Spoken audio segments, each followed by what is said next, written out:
Jadi tubuh tempat memandang af'alnya Allah, hati tempat memandang asmanya Allah, ruh tempat memandang sifat Allah, dan sir tempat memandang zatnya Allah. Itu artinya bahwa kesempurnaan tempat memandang diri Allah betul-betul nyata pada diri insan yang disebut namanya manusia. Rupanya diri Bapak Ibu inilah kesempurnaan memandang nyatanya diri Allah itu. Namun Bapak Ibu bukan Allah. Nah, itu saya ingatkan. Ya, siapa yang sudah paham, siapa yang sudah mengerti bahwa dirinya itu tempat kesempurnaan memandang dirinya Allah, maka tak boleh kita mengaku-ngaku bahwa kita ini Allah. Ya, tak boleh pula kita ini menyanding-nyandingkan diri kita ini dengan Allah, apalagi ingin jadi Allah.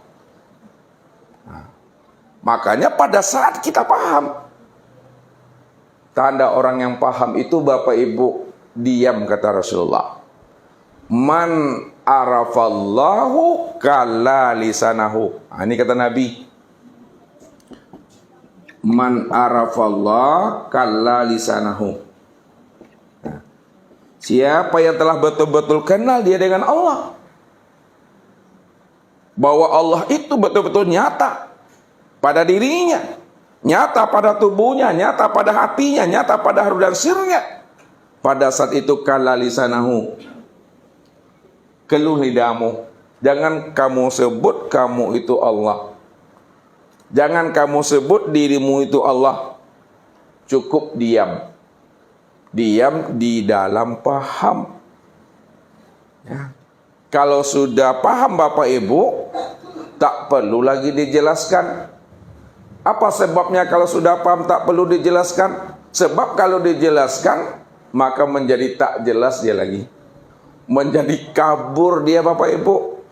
Ya, menjadi tak mengerti kita lagi. Barang yang sudah nyata, barang yang sudah terang, barang yang sudah jelas, kalau diceritakan juga lagi menjadi tidak jelas dia lagi. Maka cukup paham aja. Cukup mengerti aja. Itu yang Ustaz maksud. Ya. Sama namanya dengan nikmat. Bapak Ibu kalau sudah paham apa itu nikmat, perlukah Bapak Ibu jelaskan nikmat itu gimana? Enggak. Kalau Bapak Ibu jelaskan nikmat itu, makin tak jelas nanti paham nikmat itu. Ya. Begitu memahaminya. Makanya ketika diri kita tidak ada lagi, pada saat itulah nyatanya diri Allah itu.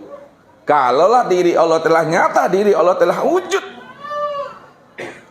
maka ketika itulah Bapak Ibu dikatakan sholatnya itu telah ingat namanya.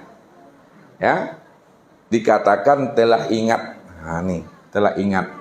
Apa ingat itu Ustadz? Nah, ini dijabarkan lagi supaya tidak jelas dia. Yang dikatakan ingat itu adalah tidak ingat. Ustadz ulang lagi. Yang dikatakan ingat itu adalah yang tidak ingat. Dan yang tidak ingat itulah yang sebenar ingat. Paham Bapak Ibu tuh? Makanya makin dijelaskan makin tak jelas dia. Yang sebenar ingat itu adalah tidak ingat. Yang tidak ingat itu yang sebenar ingat. Itu maksudnya. Kalau diambil pahamnya, diambil pahamnya. Kalaulah yang sebenar ingat itu adalah tidak ingat, dan yang tidak ingat itu yang sebenar ingat, maksud dari kalimat itu bahwa yang dikatakan ingat itu sadari sesadar-sadarnya bahwa yang ada itu hanya Allah. Saya ulang lagi.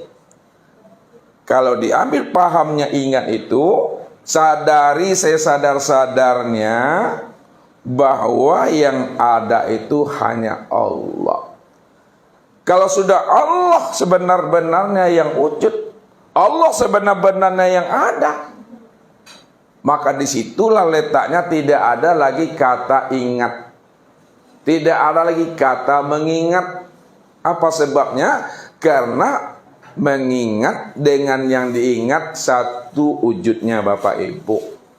Ya, yang mengingat dengan yang diingat satu juga wujudnya.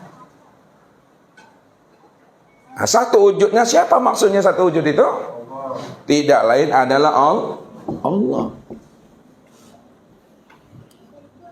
Satu wujudnya itu Allah. Sekarang, kalaulah wujudnya itu satu yang bernama Allah, namun setiap nama pasti nyata wujudnya.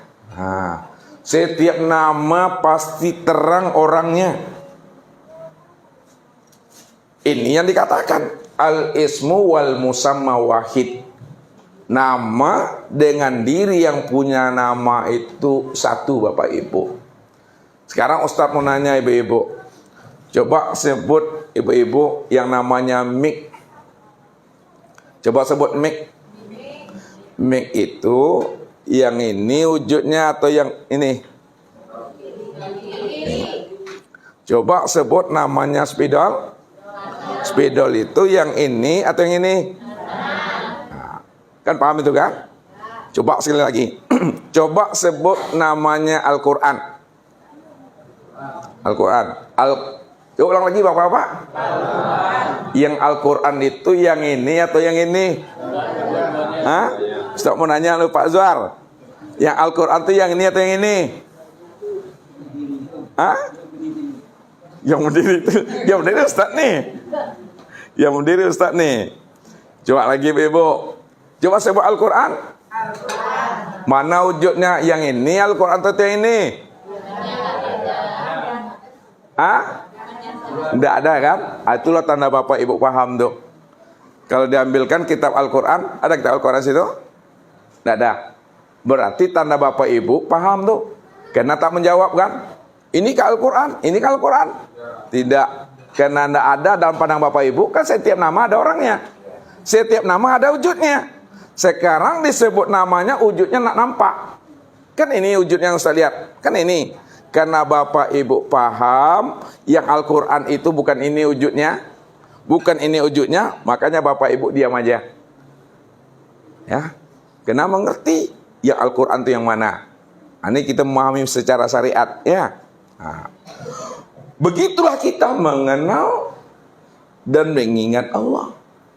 Kalau disebut Allah, mesti jelas wujudnya. Sebab kalau tak jelas wujudnya, itu sesuatu hal yang kafir. Ibadah kita tak diterima. Ibadah kita ini menjadi ibadah yang batal. Apa kata Nabi Bapak Ibu? Man abdal asma dunal makna fahuwa kafir.